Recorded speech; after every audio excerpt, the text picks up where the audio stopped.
Okay, so this will be a quick video how to fix 2019 Ford F250. No crank, no starting, nothing coming up. So I show how you to move it on my first video. If you want a way, like you break it down the road, you can jump it. And now I'm doing a quick video showing how, like, it's a not the right way to fix it. You should replace the fuse box, but if you don't want to spend the money, you can do this thing. You buy two of those. Okay, it's gonna be HHTR from Bushman.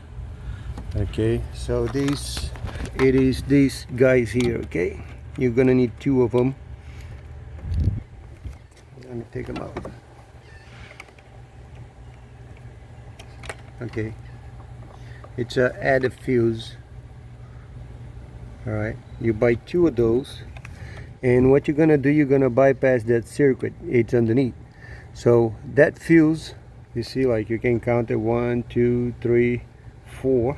It's a 5 amp fuse. It's not coming power. So what you're gonna do, you're gonna get that one, jump it over there. Then I got the one right over here next to the ECM fuse. It's a it's a 20 amp fuse. I didn't do anything. I just using that as a power supply. Okay, and it goes right there.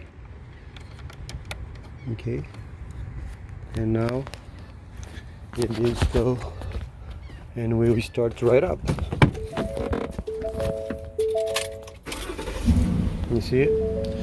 This guy already took this vehicle to Ford. They did replace his starter, they did replace fuel pump and some other stuff, and didn't fix the problem, when the problem was only these things. Was no communication, the right communication. Okay, so I hope that can help you guys.